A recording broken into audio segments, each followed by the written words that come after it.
রাজশাহীর তানোরে ৪৫ ফুট গভীরেও শিশু সাজিদকে পাওয়া যায়নি। মূল গর্তের পাশ থেকে মাটি কেটে শিশুটিকে উদ্ধার করার চেষ্টা চালাচ্ছে ফায়ার সার্ভিস।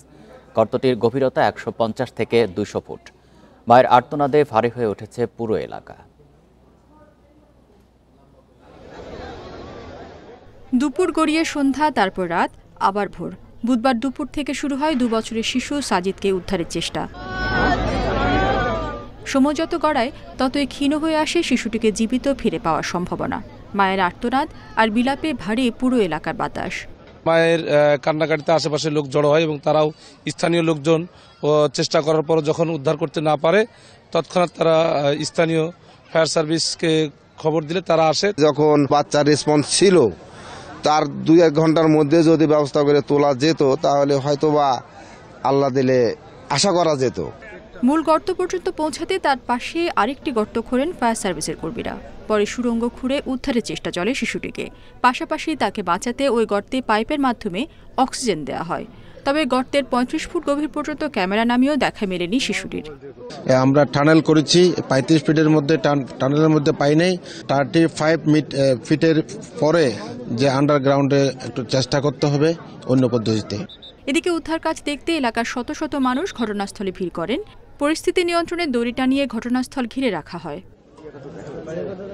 স্থানীয় এক বাসিন্দা গভীর নলকূপের জন্য প্রায় ১৫০ ফুট গর্ত খুঁড়ে পাইপ বসান। পানি না পাওয়ায় পরে মাটি চাপা দেওয়া হয় গর্তের মুখ। তবে বৃষ্টিতে গর্তের মুখ থেকে মাটি সরে যায়। বুধবার মায়ের সাথে সেখান দিয়ে হেঁটে যাওয়ার সময় সেই নলকূপের পাইপের ভেতরে পড়ে যায় শিশুটি। Independent news. এ নিয়ে আরও জানাতে রাজশাহী থেকে যোগ দিয়েছেন সহকর্মী মুস্তাফিজুর রহমান। মুস্তাফিজ, গতকাল দুপুর ২টা থেকে উদ্ধার অভিযান শুরু হয়েছে, এখন পর্যন্ত উদ্ধার করা যায়নি। এত বেশি সময় লাগার কারণ কি? ফায়ার সার্ভিসের পক্ষ থেকে কি বলা হচ্ছে? কী ধরনের সমস্যার তারা সম্মুখীন হচ্ছেন আর কতক্ষণ লাগতে পারে?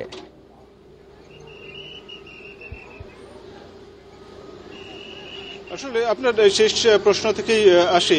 গতকালকে আমরা যখন দেখেছিলাম যে ফায়ার সার্ভিস তার উদ্ধার অভিযান শুরু করেছে, তখন হয়তো অনেকে আশায় বুক বেঁধেছিল বাচ্চাটি হয়তো জীবিত উদ্ধার করতে পারবে বা যে পরিস্থিতি হোক না কেন বাচ্চাটি উদ্ধার হবে। কিন্তু পরিস্থিতি কিন্তু ভিন্ন হচ্ছে। যত সময় গড়াচ্ছে ততই কিন্তু অনিশ্চয়তা দানা বাঁধছে। কেননা গতকাল থেকে শুরু করে আমরা দেখেছি যে কোনো প্রকার বিরতিহীনভাবেই বলা যেতে পারে যে ফায়ার সার্ভিস তার উদ্ধার কাজ চালাচ্ছে। ৩টি এক্সকাভেটর দিয়ে তারা খনন কাজ করছে এবং যে পাইপকে ঘিরে তারা যে ৬-৮ ইঞ্চি ব্যাসার্ধ যে পাইপটি রয়েছে, যে পাইপটিকে ঘিরে তাদের যে কর্মকাণ্ড সেটিকে আমরা দেখছি প্রতিনিয়ত খনন করছে। এবং কখনো আমাদেরকে এর আগে বলে তারা জানিয়েছিলেন যে ৩৬ ফিট খনন করার পরে হয়তো তারা বাচ্চাটিকে উদ্ধার করতে পারবেন বা তারা শনাক্ত করতে পারছেন যে তারা ৩৬ ফিট নিচেই বাচ্চাটি রয়েছে, এরকম একটি তারা সম্ভাবনার কথা বলেছিলেন। কিন্তু সকাল ৮টার দিকে যখন আমরা দেখলাম যে ৪০ ফিট খনন করার পরেও তারা কিন্তু সেই তাদের বক্তব্য থেকে সরে আসেন এবং পুনরায় খননের সিদ্ধান্ত নেন। এরপরে তারা বলেছেন যে ৫০ ফিটের অধিক খনন করলে হয়তো বাচ্চাটির সন্ধান তারা পাবে বা সন্ধান দিতে পারবে, এই ধরনের একটি বক্তব্য কিন্তু মিডিয়ার সামনে আসে। তবে এখন পর্যন্ত আশানুরূপ কোনো দৃশ্য কিন্তু আমরা দেখতে পাই না। কেননা এখন পর্যন্ত যদি বলা হয়ে থাকে গত ২৪ ঘন্টা হয়ে গেছে, এখন পর্যন্ত রেজাল্ট যেটাই বলি না কেন ফলাফল শূন্য।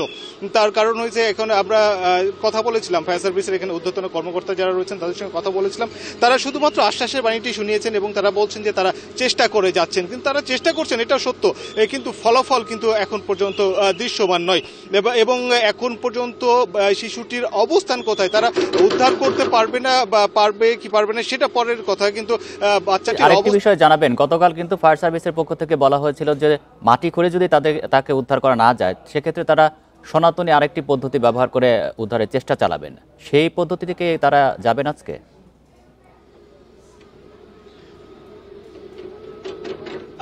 তাদের সঙ্গে কথা হয়েছিল এবং তারা বলেছিলেন যে যখন ৩৬ ফিটে অবস্থানে বাচ্চাটিকে পাওয়া যায়নি তারা তখন সিদ্ধান্ত নিয়েছিলেন তারা ৫০ ফিট খনন করবেন এবং ৫০ ফিট খনন করার পরে সেখানেও যদি না পেয়ে থাকেন এরপরে তারা তাদের যে অন্য পদ্ধতি বা অন্য যে প্ল্যান করবেন সে অনুযায়ী তারা কাজ করবেন, এটি কিন্তু বলেছেন। তো 50 ফিট পর্যন্ত এখন পর্যন্ত তারা খনন কাজ চালাচ্ছে।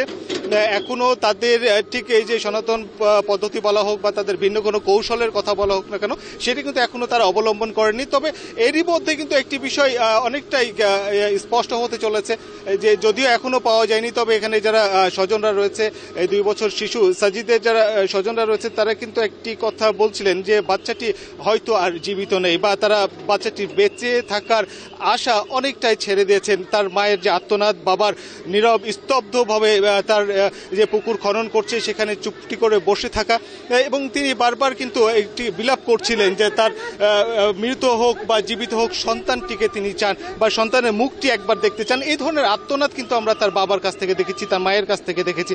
এখন স্বজনরাও একটি কথা কিন্তু বলছেন যে আমরা এর আগে যখন স্বজনরা বলেছিল যে তারা বাচ্চাটিকে অন্ততপক্ষে জীবিত উদ্ধার চায়, এখন তারা বলছেন যে জীবিত বা মৃত যেটাই হোক না কেন তারা সন্তানটিকে চায়। তো এখন পর্যন্ত ফায়ার সার্ভিস তাদের উদ্ধার কাজ চালিয়ে যাচ্ছে, তবে কখন নাগাদ শেষ হবে সে বিষয়ে কোনো পরিষ্কার ধারণা দিতে পারেনি এই সংস্থাটি। তো এই ছিল রাজশাহী থেকে সর্বশেষ। রাজশাহী থেকে জানাচ্ছেন সহকর্মী মুস্তাফিজুর রহমান।